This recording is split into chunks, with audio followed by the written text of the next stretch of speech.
Okie dokie literature club. Oh, hello everyone. Welcome to just Monika.Exe. How you doing, Yuri? Yeah, looking pretty good there. Anyways, I have no idea what we're getting ourselves into. Start. This unnamed high school sure is eventful near the end of June. Our classes are almost done, and all our quizzes are finished. Now all the seniors need to do is catch up on any classwork and finish up on their capstones. Of course, sadly, I'm 1 out of 50 students that hasn't finished up on my capstone. What the heck is a capstone? And mine is creating a successful club. I was tasked to jot down a few key aspects to creating a successful club, and in order for me to do that, I have to interview all of the clubs in my school just to get a perspective.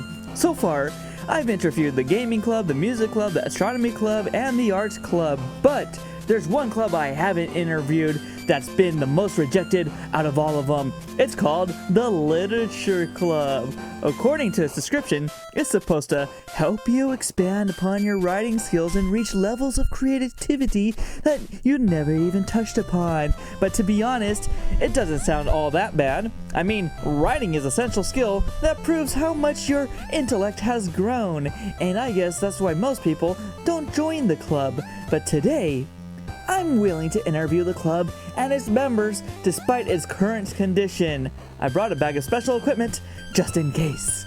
I met and chatted with the club's president for a while, and she's given me an open time slot for when the classes are done. Now, I'm right outside the room where the club is supposed to take place. It should be opening at any moment now. Hold on.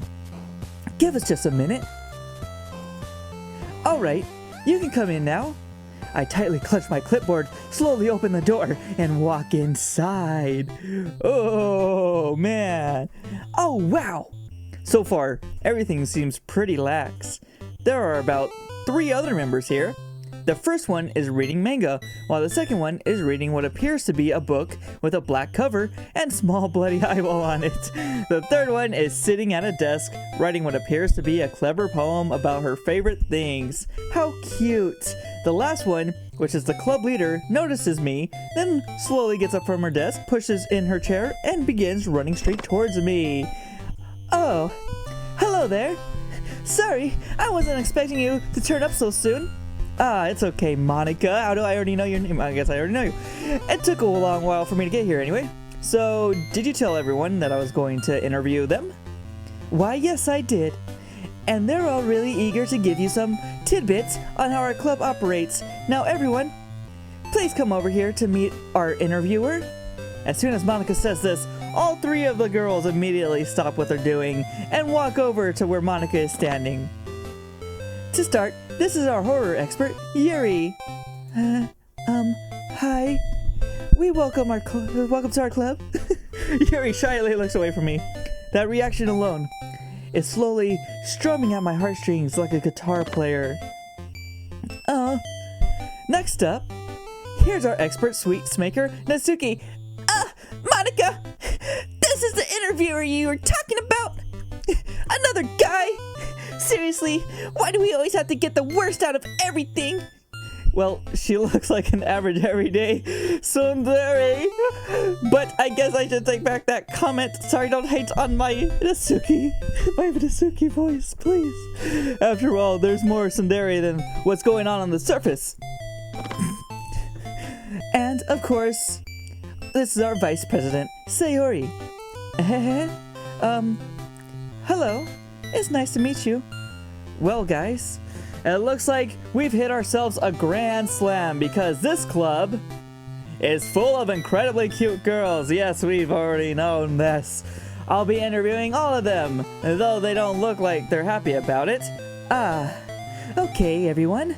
Just to recap, we'll be getting interviewed by this baffling stranger. He wants to know all the pros and cons to creating a successful club so that he'll be able to start one in college someday. After all, it's never too late to start working on what you're passionate about. Isn't that right, guys? But Monika! Freaking heck, what was that, man? Well, that's true. Yeah, she does have a point. Teehee. Don't worry, Monika. We'll be sure to teach him all the stuff we know about starting a successful club, even though we've never had any actual experience. That's great. Now, it's time for our superior to choose which one of us he wants to interview first. Of course, if you like, you can always choose me first. After all, I am the president of this club. No! You're the club president! Surely you have way more things to do than just sticking around for an interview! Why not just leave it more to the reliable club members? Actually, Natsuki, I think it's the club president's job to leave the interviews to the vice president. This way, they could let the most helpful club member take the next interview. Are you suggesting that you should go after Sayori? I don't know. But what about you? Weren't you implying that you're the most reliable member of this club and not just a horrible burden to Monika's side? Yuri! Alright, guys. Take it easy. Sayori comes between Natsuki and Yuri, then puts her hands on their shoulders. The tension between them eases up a little. It doesn't matter who plays what role or who's the most reliable out of all of us. The point is, no matter what choice he makes, you'll always get a chance later. You're right. I'm sorry, Yuri. It's just... No, actually, it was my fault. I just had this really weird feeling coming over me all of a sudden. So, it's my fault. I'm really sorry. Sayori must have had some experience dealing with their arguments before. Seeing this exchange of feelings is kind of tugging at my heartstrings a little.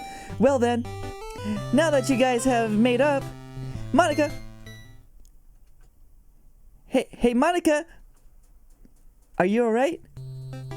Oh, yes I am. I was just thinking to myself, it's no big deal. Oh, well, anyway, you were saying something about choices, right? Oh yeah. So, Mr. High Caliber, is there anyone you'd like to interview first? If so, then who do you think it should be? With those words, I finally open my mouth and reply, well, I choose Monika, Natsuki, or Yuri. Where's Sayori?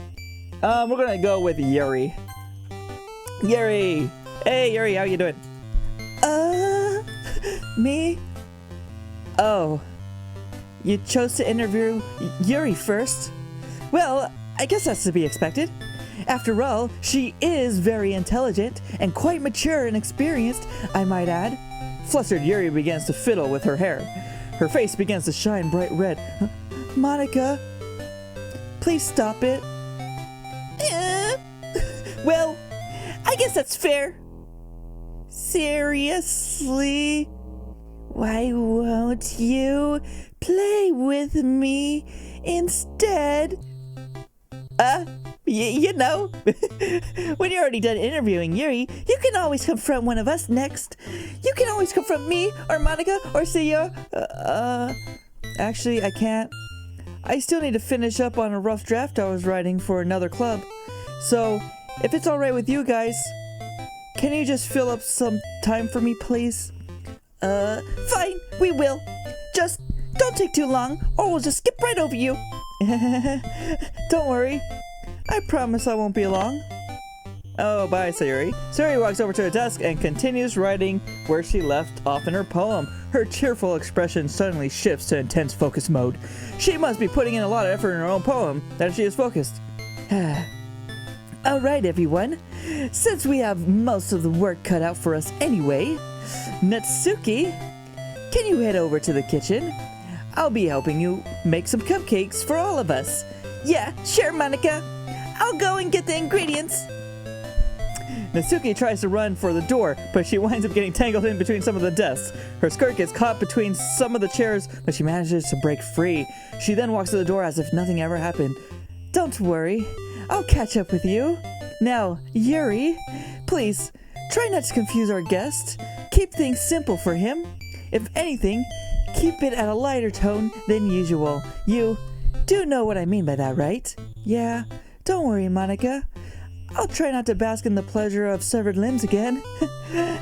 Wait, why did I say that? Alright then, have fun, you two. We will. Thanks, Monika. And within seconds, Monika quietly leaves the room, leaving the two of us alone. Ha, yes, those two are finally gone. Now it's just us, and only us. Now, before we get started, I have a request. Would you mind if I make some tea? It's supposed to help relieve the mind. And by the look of things, it looks like you could really use some yourself. Well, you're right. I guess it wouldn't hurt to have some. Well, what were you expecting? I mean, I did say I was busy with classes, not to mention that I interviewed 4 clubs in 4 days. It's not like I had any time to relax anyway. Alright then. Just give me a few minutes, I'll go set it up. Yuri walks over to the closet. I watch as she grabs a small water pitcher that has filter inside. Could you hold this for a second? Sure. I'll be plugging this in the teacher's desk. When I'm done, I'll go and retrieve some water. She walks past me and gently settles the kettle down on the teacher's desk. The way she moves while doing this really... Oh my god, we know this. We know this. Please. There's a sense of elegance, yet a somewhat hidden restraint with those long, slender legs. Okay, now pass me the pitcher, please. Thank you. Now, don't leave this spot. I'll be back. Yeah, I'm not gonna leave. Can we have this interview already? Then she carefully maneuvers her way past the desk and exits the classroom to get some water. While she's gone, I set my clipboard down on one of the desks next to me and unload all the equipment in my book bag. Then when I finish unloading, I sit next to Yuri's desk and patiently wait for her to return. Okay. Just waiting for Yuri to bring that tea. Alright. It's been about 37 minutes and Yuri hasn't come back from the water fountain yet. It shouldn't take this long for someone to fill a pitcher up with water. The environment around me is completely silent. Well, almost. I can still hear Sayori jotting stuff down in her rough draft, and every now and then I'd hear the sound of other students having fun outside while I'm still here in my seat, waiting for Yuri. But before I could break into what could have been a horrible state of boredom... Phew, finally, I'm back. Oh, I'm sorry. I was gone for a long time, wasn't I? I didn't mean to leave you waiting for so long. It's okay, Yuri. I'm a pretty patient person, so I really didn't mind the long waiting. Oh, I see. He's so nice. Yuri bashfully walks by me and heads straight for the teacher's desk. She pours all the water into the kettle and enters a tea pack into it, and then she leaves to boil a couple minutes. The kettle shoots steam from the spout, signaling that it's ready. Yuri takes out some teacups and the teacher desk and blah blah blah tea. Then she slowly walks towards me, passes me one of the teacups, and takes her seat. Alright, here's your tea. I hope you'll enjoy it. Trust me. I know you will. I just know it. Thank you. Why did it say? I take the cup from Yuri's hand, and surprisingly, the cup isn't scalding hot. It's lukewarm. I take a small sip from the cup and bask in its flavor. From that one sip alone, I can taste its bizarrely strong flavor from the get-go. It starts off with a fruity tangerine-like flavor with a bit of watermelon from the middle. But when it gets to the aftertaste, it's got this weird metallic flavor to it. In fact, it actually tastes like heated iron. Suddenly, my face instinctively recoils in disgust. What's with that expression? Is there something wrong with it? Well, actually, yes there is. Look, it's just the aftertaste. I know that before this tasted like tangerine mixed with watermelon, but why would it taste like melted iron afterwards? Well, that's pretty easy for me to explain. For you see, what you just drank...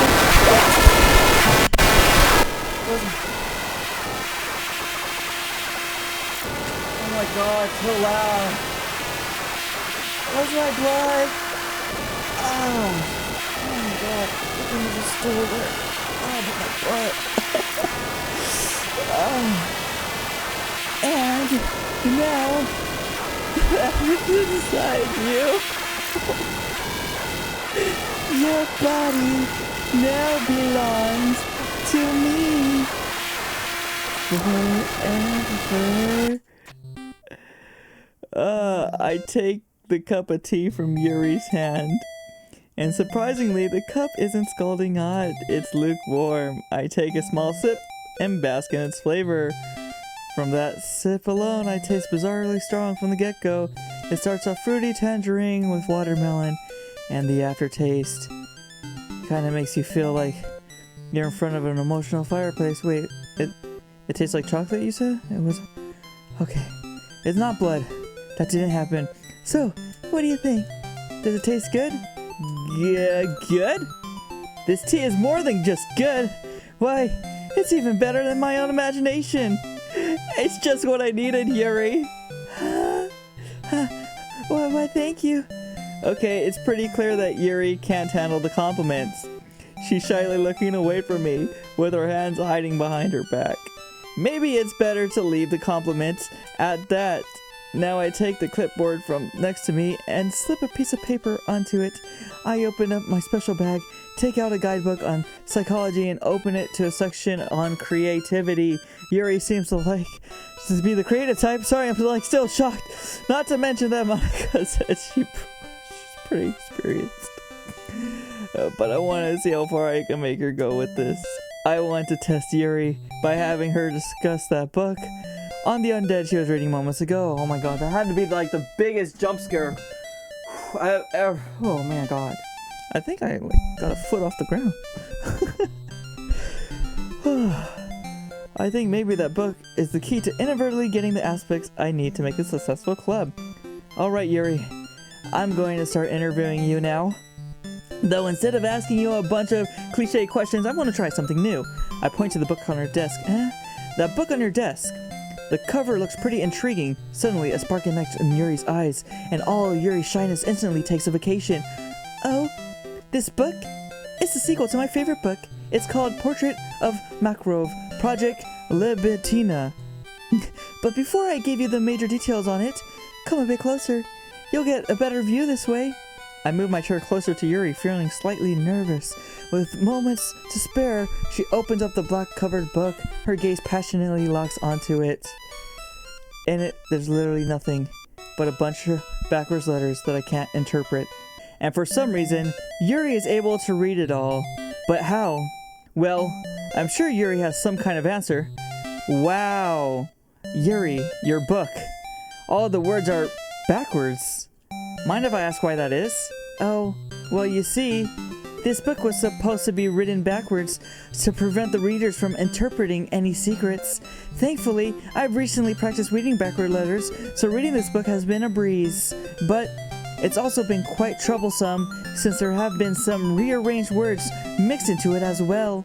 But thankfully, I have them written down somewhere in my bag. Well, that's pretty interesting. So, what's the book about anyway? Does it have the story of some kind? Actually, it does. It's basically a story about this girl who moves in with her long-lost sister, but the second she does, her life begins to take a dark turn. She gets targeted by these people who escaped from a human experiment prison, and while her life is in danger, she has to decide on who to trust.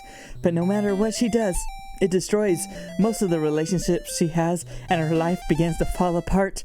It's basically the same as the first book. Oh, well, that's pretty deep. Don't worry, it gets better. If you go in depth, you'll find out what the human experiment prison was once a religion's camp. And the people who were trapped in there have this it's hard to read purple on this background, okay? Trait that turns them into killing machines that lust for blood. Later in the story, the facility gets even worse, and the start selectively breeding people, cutting off their limbs and asphyxiating them to the walls. And then later they started to cut open the severed limbs so that the prisoners would be able to drink the raw blood from within the mutilated flesh.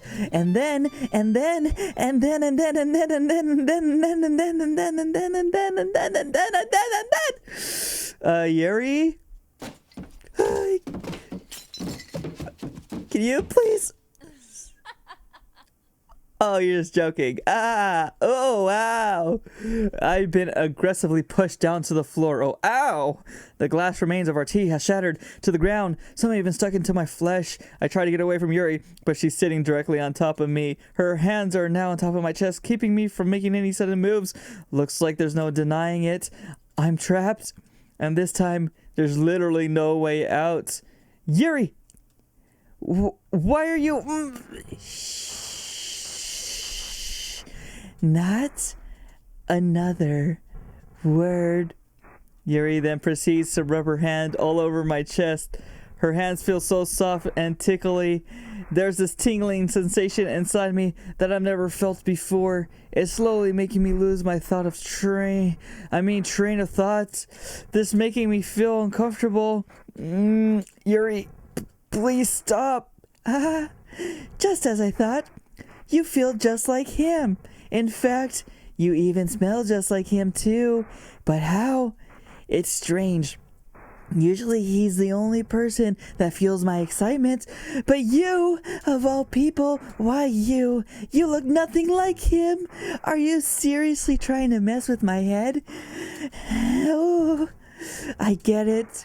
The day Monika went to talk with him in the hallway, she must have told him to never come back, so that way I wouldn't be able to see him, and to ensure he would wear some kind of disguise to keep himself hidden. Well, guess what? It didn't work. And do you know why? Because you came back. You were out for a long time. I missed you. I missed you so much. And now, to make sure you'll never leave my side again, Yuri firmly grabs my shirt collar. Then she reaches into her skirt pocket. I begin to shiver in fear, for what she pulled out of it was a really sharp and expensive looking pocket knife. I'll tear a bloody hole into your chest so that I'll be able to take your internal organs and crawl inside you. This way, we'll always be together, no matter what happens. Now, please hold still. This will only take a minute. No, wait. Yuri, stop this. I'm not...